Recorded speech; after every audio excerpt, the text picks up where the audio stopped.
Welcome to Your Next Chapter, where we feature conversations with leading audio creators and industry experts shaping the future of podcasting. I'm Jeremiah Tittle, CEO of Next Chapter Podcasts, and your host for insightful conversations that delve into the creative processes, challenges, and innovations driving the world of audio storytelling. And our guest for this episode is someone I've never met before, so this is going to be a really exciting, just kidding. I know Lauren Passell, the CEO and founder of Tink Media.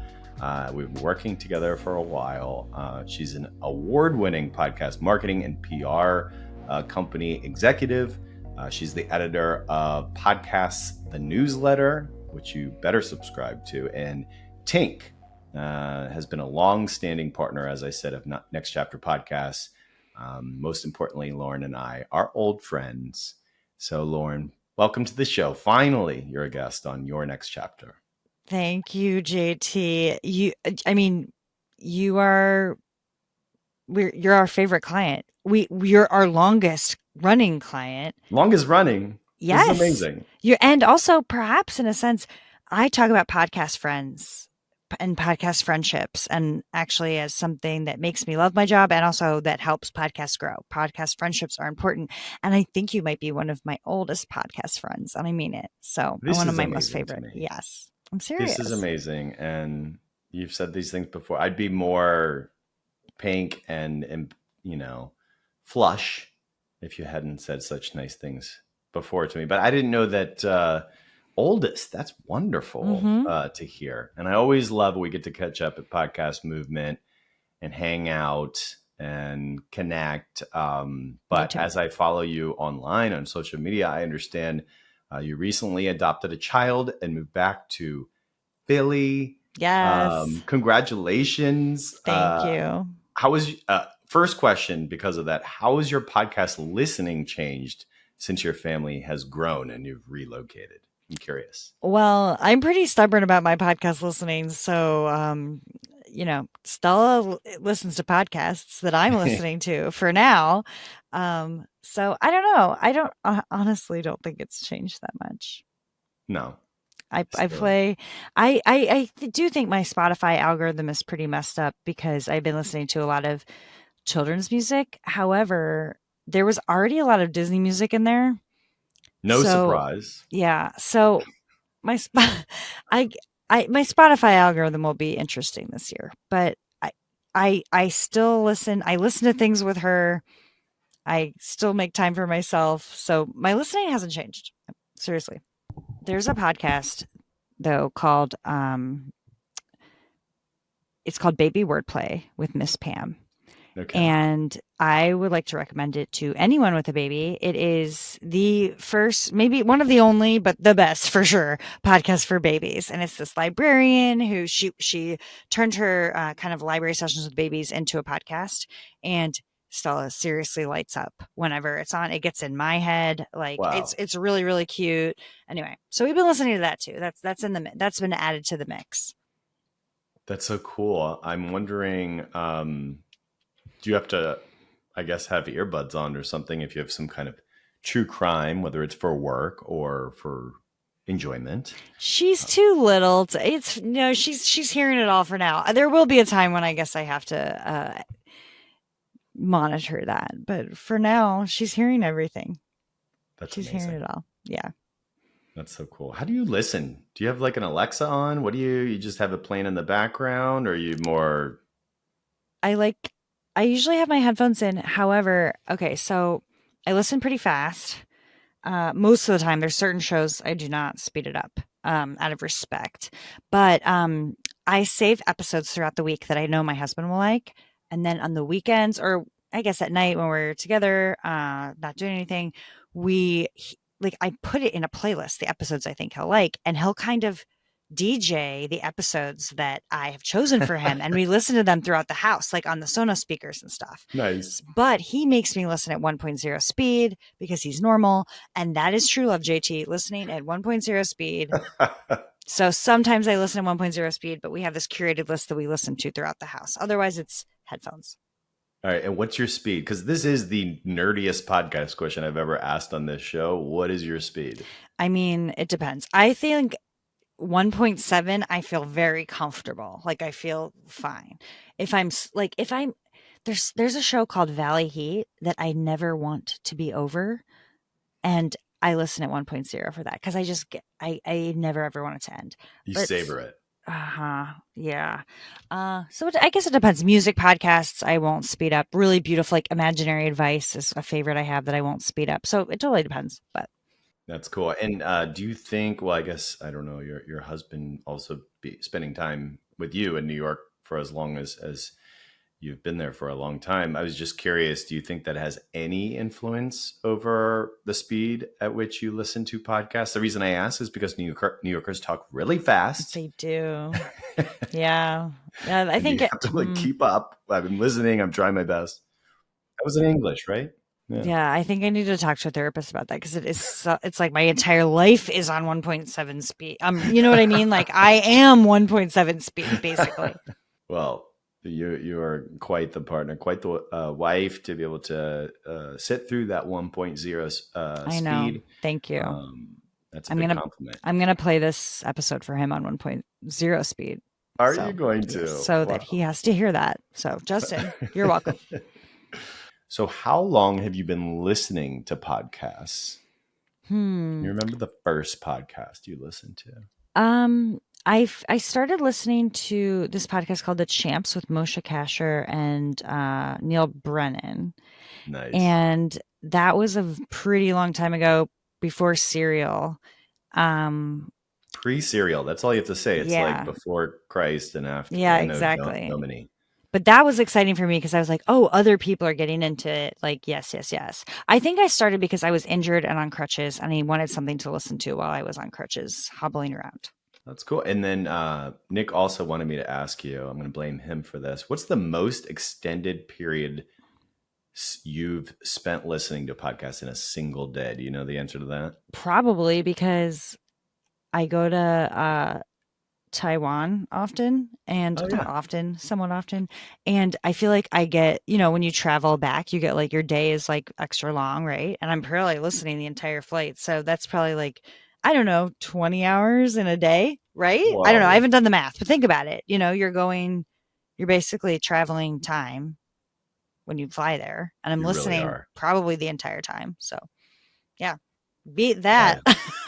That's strong. I just went to Japan a few months back and I've never had time zones mess with my head so bad. That's Like, rough. I have Yeah, no idea what day it is. I'm from the future, I would tell my friends exactly. back home. But yeah, wow, 20 hours. That's impressive. Maybe. Um, so we were talking about the early days of podcasts, or at least when you started listening. I was curious, are there any creative elements of podcasting from back then that you wish would come back? Yeah. I mean, I think there's things that wait, JG, how long have you been listening to podcasts first? That will help me frame Ooh. this. Well, I remember, so when I was at Sirius XM Radio, and this was 2005 to 2012, towards the end, or maybe middle of the pack there, so late 2000s. I remember some of the specialty. I was working on weekly 1 to 2 hour shows with Coach K while he was at Duke University. Um, Cal and Bill Ripken on a baseball show, and we were turning them into podcasts. And we had a partnership to upload them to iTunes. And I completely thumbed my nose at podcasting back then. I Oh was like, no. what is this? And then I remember very distinctly at the tail end of my time at Sirius XM Radio, Joe Rogan was on after Opie and Anthony. And I remember he left because he was talking about psychedelics and stuff. And I was like, you can't do that on the radio. What is this guy Wow. talking about? Yeah. And then he took his show to podcasting. So I would check that out. And I also listened to from Jay and Silent Bob, Kevin Smith, when he started podcasting. So that was kind of the beginning. I just like the edgy kind of Yeah. talk show guys. So I think that was the beginning. A little bit of Joe Rogan because he was just so out there, and Kevin Smith. So those Okay. were kind of the first podcasts that I checked So out. it's been a long time. So I mean, then you were there when it was so experimental and surprising and playful and wonderful. And I feel like a lot of old time podcast listeners miss that, where it wasn't just an interview about something or nothing or a celebrity having a podcast. So I think I miss non-celebrities having podcasts. That was awesome. Sure. And I miss, although there are some good ones, but and I just miss, I think everybody kind of misses like Starley Kind's mystery podcast. Or Mm. I was just telling my friends that don't know anything about podcasts about um, Habitat, which was Gimlet's podcast, where they literally paid people they built a structure that mimicked the environment of Mars, I think, and had people live there. It was like a reality TV show. That must have been so expensive. So I guess I miss the days where we were spending wild amounts of money on podcasts, surely, thinking it would, we'd make money off them. But that was fun before we realized what the monetization would be like. Yeah. That was really fun. But has an odd tie into something that happened recently. There was a podcast called Personal Best by CBC, and um, it was gone for 5 years, which is Hmm. 120 years in podcasting. And it just came back, and I almost could not believe my eyes. And I think it has maintained it. There's 3 episodes out right now, Personal Best. I think it's kind of maintained its feeling of like joyousness and spontaneity and fun. The production level is very like it's like, experimental. It's playful. I feel like it's kind of stayed the same, even though it's been gone for 5 years. So that's a good example of the kind of show that came back, and I felt like I was listening to old Personal Best, which was really exciting. I love that. Oh, that's a great story. Yeah, I think of all the podcast eras, I feel like that's silly to even say out loud, but I think I call it the funny money era. It most resembles to me the feeling I had in the beginning of satellite radio, where it was kind of this Star Wars like. I was on the XM side, based in DC, and you had I joined the baseball 24/7 talk channel or station, and there was just so much money being spent to acquire these sports rights. And then Sirius, they got NFL and they got Howard Stern, XM got baseball and hockey, and Coach K, where I was a part of. Maybe it was a much smaller deal than Howard Stern, but I think during that time there was a lot of money flowing, but there wasn't a lot of accountability, right? And that was my most exciting part of the podcasting industry as well. I Not because see I that. got crazy rich off of it. It wasn't about Right, like me. right. It was I more about know. we were able to do creative things, Of and there weren't a lot of people course. like checking up on making sure those Exactly. things had ROI.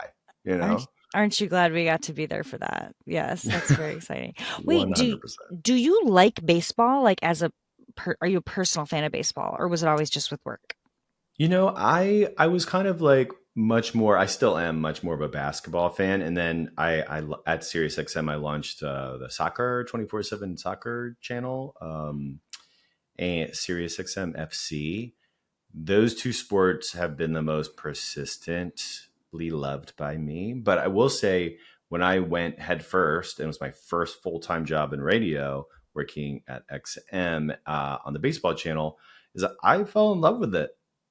I mean, I just told you the story, even though I messed up the Cleveland current team name. The being able to go to World Series. This was for TuneIn internet radio, but they're just it's a very special game. And as you get to know it better, because I collected like baseball cards and stuff when I was a kid, and I loved going to an Orioles game, and then when the Nats, the Nationals came to DC. Beautiful stadium, and was able to go to a lot of games and get great seats through some of my just working in radio and whatnot. But yeah, I mean, it's a phenomenal game. But now that the statistics have taken over even further, I feel a lot more lost than I used to watching the sport. How do you feel about it? What's your team? Oh, I'm not a baseball fan, but Oh, you're not. Oh, I thought that was a tee up for you well, telling me you kind love of was baseball. though. Well, kind of, because I do not like baseball. Oh, okay. But I love this podcast called Dodger Blue Dream. Have you heard of it? No, tell me.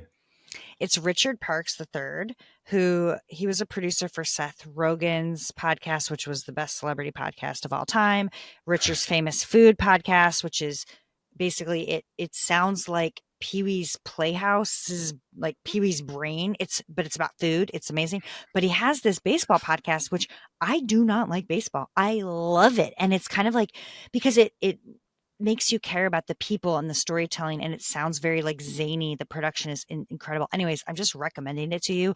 And it's funny because I know we're here to talk about marketing and I'm giving podcast recommendations, but really out of all the work that I do in podcast marketing, all the tactics I have, the best way to grow your podcast is to get these kind of recommendations, like heartfelt recommendations from one person to another, right? So in a way, we're podcast marketing right now by just recommending all of these podcasts.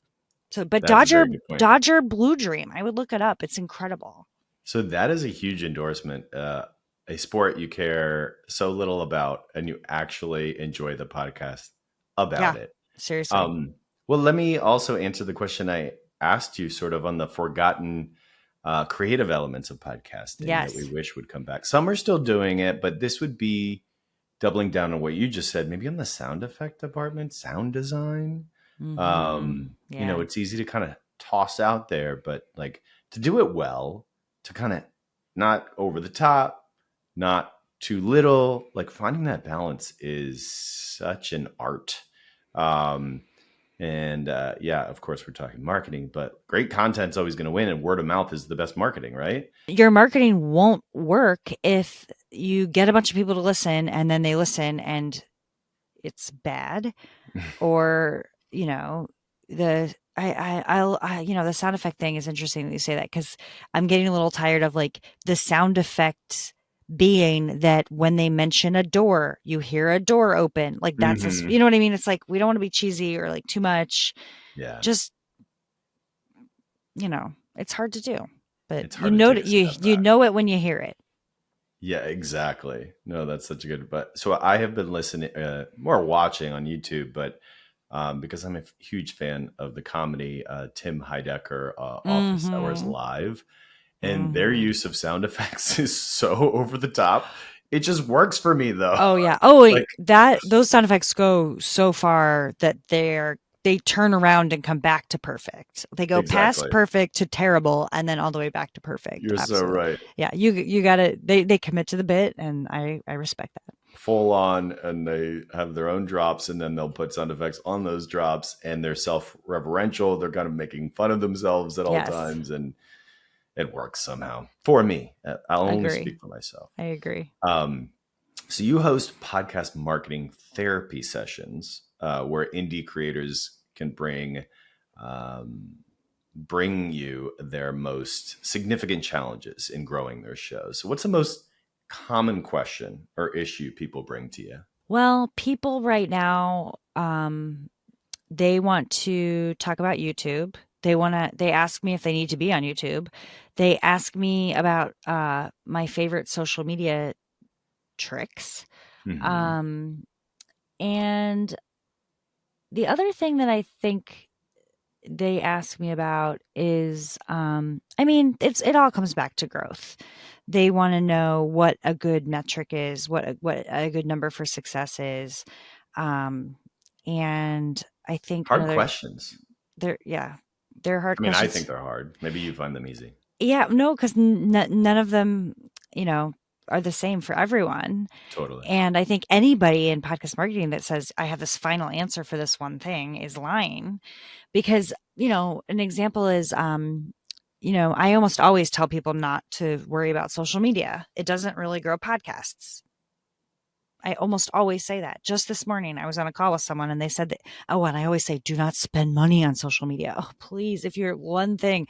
And I really truly believe that that is a bad idea to spend money on social media. If you have money, I know how to spend it, but do not do social media. However, I was on a call with someone who was working for this foundation and they needed newsletter signups, and their goal isn't really downloads. It's awareness for the organization and newsletter signups. And I was like, I can't believe I'm saying this, but I think you could spend money on Meta or something, or Facebook. So there's always an exception, right? But I Yeah. think the key is I need to know what the podcaster's goal is. And I can't tell you how many times I say, what is your goal? And they say, I don't know. And I'm like, you need that. Well, you have to figure that out first. If you come to me and say, I know what my goal is and I know how much money I have to spend, that's wonderful. That's a wonderful place to be. So I think if you're getting started in this, just write down your goal and figure out how much money you're willing to spend. Even if that's zero, there's a ton of stuff you can do without spending money, but figure out what that number is, figure out what that goal is. I'm just going to record or take that part of what you just said and just going to press play when the next person asks me those questions, because that is a dream. I love that. Yeah, if you know what your goal actually is, and if you know what your budget is, let's go, as Right. they say. Right. It takes away a lot of the mystery. Yeah, because having some rule of thumb, exact number for the amount of downloads, and then you're a success is like saying, I'm going to move to Hollywood and going to make it. Well, what does making it mean to you? Are you Ryan Gosling? And if not, you didn't make it, because that's a really high bar and you're never going to make it then, Yeah. potentially.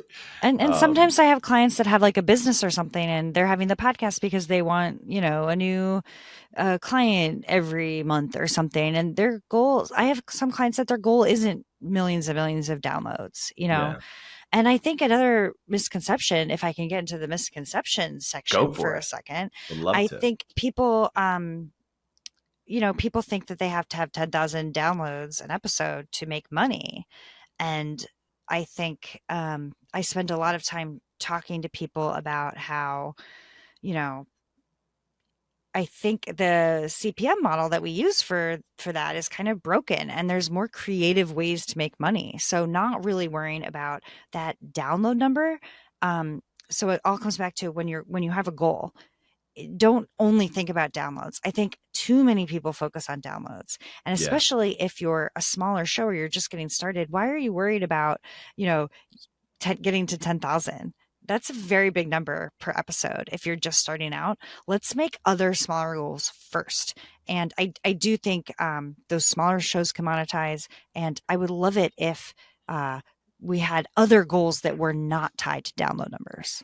I would love that too. Hmm. And I think it's possible. And I think, especially as we get more data analytics in this space, we'll understand, we have some demographic information. That's helpful. But really, I mean, I see podcasts, the majority of podcasts, as kind of a means to an end. It's an opportunity to tell your story, to talk about your brand, your business, yourself, or be super creative and tell completely different stories if you're excited by that, something you have a passion for. Um, but I think, and yeah, I know there's a lot of podcasts out there that are successful. It's just a very small percentage. So I think that reality check is super helpful when you're talking to new podcasters or folks who are still trying to figure out what their goals are. I think it's much more, the way I think about it is it's an extension of your marketing. Yeah. It's the best marketing you can do, I think, because it Yeah. goes deeper than if you make a TV appearance for 2 minutes on some local nightly news. I mean, sure, maybe your mom or someone will see on TV, but I don't think that's going to have the impact of a podcast, which allows you to tell deeper stories and talk to really smart people and learn from them out Yeah. loud. I know. Um, I know. And those so listeners are valuable. I think they're the most valuable. Yeah. Podcast listeners are super valuable. So, absolutely. So I yeah. mentioned earlier about word of mouth being number one and quality of content. That's easier to say than maybe do, but I'm curious about marketing tactics now. Whenever we share with clients that we work with you, we work with Tink, it just, I think it's very easy to grasp, even if you're so far away from the podcast industry and have never listened to a podcast, that it's a lot easier to get someone to listen to your podcast if you are cross promoting on a different podcast, similar genre, or something where it's like, I think this audience might also like the podcast that's new that you're creating, that you're marketing, that we're marketing. So that really, like, that concept is not hard to grasp for the clients that we work with. And I think hence the power of what you do. So I just wanted to kind of ask you about, because I'm simplifying it a little bit, but how you leverage this podcast to promote that podcast, and kind of the strategy of it all, and whatever tactics that you, not to give away all your secrets. Yeah, no, I love giving away my secrets. I think a really important thing is it's very hard to convert a non-listener to a listener, right? Have you ever Yeah. tried to get someone like your mom or something to listen? I mean, Yeah. it's nearly impossible. If it's not in their daily habit, or if they don't, have a player that they like or something, I generally don't go after those people. It's not worth my time. There are enough podcast listeners. I'm trying to go after the podcast listeners who are already listening to podcasts and try to get them to listen to my podcast or my client's podcast. It's not your job as a podcaster to get more podcast listeners. Go after those people, try to get them to listen to yours. So that's why these promo swaps, and working with other podcasters really works. And something you said, if it's, you mentioned a genre match, and that's so true, finding other shows with genre matches, but finding other shows with a vibe match is really important too, because we all contain multitudes. I listen to politic podcasts and food podcasts. Okay. If you were a politics podcast and you were only trying to match with other politics podcasts, you would find a lot of podcasts that did not match your vibe, right? So vibe is like equally important in these matches. But basically the way that we think when we get a client is we make a list of their podcast friends. This is what I talk about over and over again. And it is, because one, you can say so few things work all the time in podcast marketing, but I can say borrowing audiences works. And so making a list of those podcast friends and figuring out, how am I going to get in front of them? Because my listeners are there. How am I going to do that? And then I pretend to put my podcast friends, my client and their podcast friend, on a podcast play date. And that means, what is the partnership? Are they doing a 30-second promo swap for each other? Are they swapping a podcast episode? Are they going to interview each other? And the more creative, the better. But looking at them individually, we don't really send blasts. We looking at every single podcast friend individually and saying, how can we work together and how can we benefit you? No, you answered that so well. I don't think that was on my list of questions, but I just think it's just brilliant what you do. And, I guess one of the follow-up, or piggybacking, let's say, is on the misconceptions of podcast marketing. Do you want to go first, or do you want me to tell you mine? No, go first. Okay. And this is more praise for you and what you do at Tink, but it's a people business. Like, yes, we could hire the biggest PR agency in the world to get Deadline or somebody to publish a story about our podcast. And it happens all the time. I mean, Hollywood companies are doing it. And first look deals and whatever. But in this case, I just feel like that kind of slow growth, and it can be fast, but this kind of like, no, we're in it for the long haul. We're here to find the shows that have that vibe match that you just mentioned, and building the relationships that you have over these years is why we continue to work with you, why we continue to hire Tink and renew, because all these, a lot of folks. When I hang out with you at the podcast movement, I meet cool people. I met Sequoia B. Holmes, and in the here she was pool. We were in the in the pool. pool in Denver. I swam up like a gator and returned where I came from after I met her. She's so cool and was nominated for an Ambie, and I gave her a big high five in LA in March. But I just think it's the who and it's kind of always been that in media and radio and a little TV that I've done, but it's just no different in podcasting. And I think that's just like a major value add that you bring. It's not just cold outreach, even though you do that too, I'm sure your team does. But it's just about, because when we'll have meetings with you, you're like, oh, that's a cool idea. Here, let me put you in touch with XYZ. Maybe you should have a deeper conversation about a partnership. I mean, that's the real value of Tink. Well, thank you. Oh, go on. I'm blushing. I mean, I do. I think that that's a good misconception that people don't realize what a people business it is. It's why I love my job. Another thing is podcasts. Okay, so the podcast business is a people business. Podcast business is a podcast business. I also will say a big misconception, not amongst everyone. I think you have to be a podcast listener to be a good podcast marketer or to grow your podcast. I can't tell you how many times I work with podcasters who say, I don't have time to listen to podcasts. I'm making my podcast all the time. That's okay. Fine. It's your personal choice, but I don't think you're putting your best foot forward. I worked in book publishing for years. I never worked with a single author that wasn't a voracious reader. And I think you have to understand, I think really these making podcast friends and understanding what other podcasts are doing, that all comes from being a listener and a fan. And I'll tell you, like, I don't hire marketers or PR people at Tink. I hire podcast lovers. We all love podcasts first. I can teach you how to be a marketer or PR person. I can't teach you how to love the industry. So when we're coming to these podcast friendships or when I'm making a pitch, we're not coming from, we're coming with a producer hat on. We're imagining when I'm pitching, Sequoia to a podcast to be a guest, I'm imagining what the episode would be like. I'm thinking as a listener and a fan of the show I'm pitching, I'm putting my producer hat on. I'm thinking, well, what would the episode title be? What would it be like? So I think coming from that, that angle of a listener, a fan, a lover, and putting your producer hat on will really make a difference and make your pitches stand out if you're pitching, because people get a lot of pitches from people that clearly are not listening to podcasts, clearly don't understand the industry. They're doing blasts. I think that was a good, solid co-rant. I think. Yep. I think we handled that one pretty well. I was going to ask you about the future of podcasting. Now you can solve all the world's problems in a couple answers here, perhaps. So how can the industry improve, in your opinion? I think getting out of the CPM model for monetizing would be really helpful, because then we can stop like rewarding the shows that are doing the less production and just kind of doing whatever they can to get as many downloads and get as big names. So I think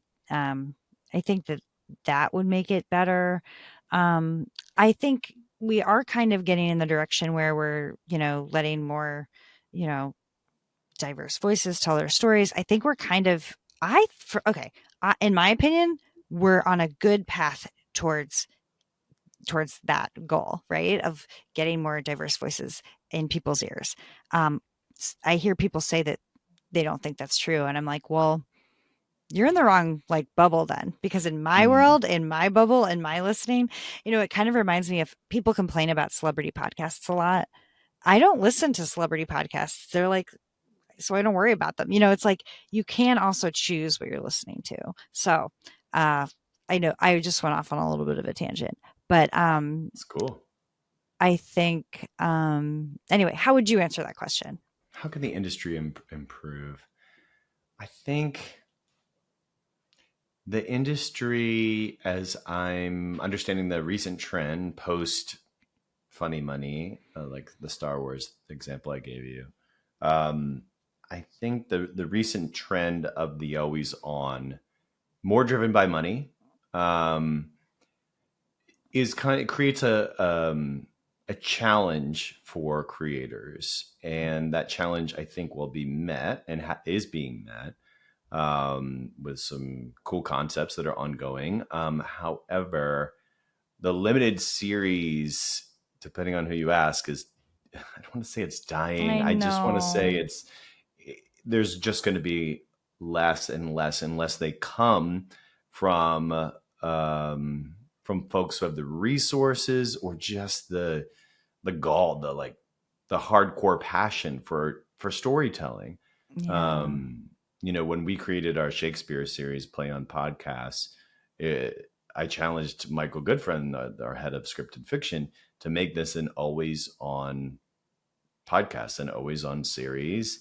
So as soon as Romeo and Juliet's over, we got to jump into As You Like It. We might take a couple weeks off or fill it with some interviews and bonus content or feed drops, thanks to you at Tink. Drops of other shows, put an episode on our feed to promote them and vice versa. So, you have to be kind of innovative in how you meet that challenge, but it is something that it's a little frustrating that it's going in this direction. But I also believe the market correction of that funny money going into a place where now it's that is the most desired, the always on every single week you're delivering an episode to listeners. Maybe it was just a matter of time. Are you more optimistic or pessimistic when you wake up in the morning and you think about podcasting?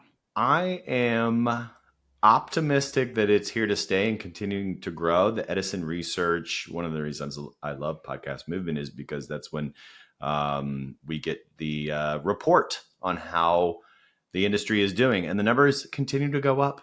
Yeah. Anytime, like, I don't care if it's and just like that Sex in the City joking about how everyone has a podcast and it's like falling apart this industry. I always quote my good friend Chris Peterson at Download Media, because even the lull or whatever you want to call the crater, as some say metaphorically, about the industry hitting a bottom, it was still growing in terms of advertising revenue. It was still just not as fast as it was before. So because it was growing so fast and then it slowed down a little bit, people were concerned, oh, is podcasting, hitting a wall or anything like that? It's like, no, it was still going up. And now half the country is listening to podcasts once a month. So like the numbers keep climbing because people want on-demand content. It's Netflix for audio. I know it's the most cliche investor pitch meeting phrase type thing that I just uttered, but it's like people want what they want when they want it. That trend is not going to change, and podcast solves for that, where radio was just not delivering the options to people. So I think I'm very optimistic, and I think it's going to continue to grow, but some things about it are changing, and that's why I have some nostalgia and a little sadness that it's changing a little bit, I think that's a good way to put it. But let's be optimistic together, but also good to have nostalgia. But yeah, I hear you. I like that. Yeah, but we just have to keep evolving, Exactly. That's the most important thing, is that we don't like rest in our laurels and say, well, that worked last year, so it's going to work next year. You can't think that way, because we're still, I wouldn't say we're full blown tech people. I don't want to insult you. But there is technology involved in what we do. It's involved in everything. I'm not going to go down an AI rabbit hole with you, maybe for the next time we talk. And I look forward to really doing a follow-up with you. But I am going to ask you the last question that we ask all our guests. And that is, what's your next chapter? Listen, my next chapter is, I could say a lot of things about Tink and everything coming up and how proud I am of everyone, all the exciting things everyone's doing, getting them on stage at more conferences, all that stuff. My next chapter is taking my daughter to Disney World for the first time for her first birthday in January. Yes. Okay. No surprise there. But that is very exciting. Yeah, you said Disney World or Land? World. Okay. Orlando. I haven't been there in a long time because I've been waiting for her to get old enough to bring, and so I need to go. Lauren Passell needs to go, whether she's ready or not. Well, this is the happiest place on earth, and I know it's the happiest place on earth for you, Lauren. It is. And this is the most appropriate time to just double check that Tink, originally the name of your company, Tink Media, was or was not? Was it conscious or subconscious that you named it Tink? Because I know how much you love Disney. It was completely on purpose. I didn't think it was going to be a real company, so I was kind of joking around. I was like, eh. But Tinkerbell, I love her. She is, I don't know if I'm allowed to swear, but she's a little bit bitchy and magical, which I think are necessary things for a business owner. I love it. It's such a appropriately named company, and you are fantastic. And I'm so happy to have you as my podcast friend. Thank you. Also, I'm not joking. Can we please do this once a week? And you don't have to run them on the feed, but I love talking to you. I'm serious. 1,000,000% signing up for that. That Okay. is a no-brainer, and I'm so grateful that you joined me for this one. Why did we take so long to do this? This is crazy. I don't know. I think you think I'm joking, but I'm literally following this up with a calendar invite. 100% going to accept that and make it a priority. Okay. And this is to our listeners. Thank you for listening to this episode of Your Next Chapter. I'm your host, JT. Our executive producer is Nick Kastner. This is edited by Justin Cortese, and we drop episodes every other week. Please follow the show, and thanks for listening.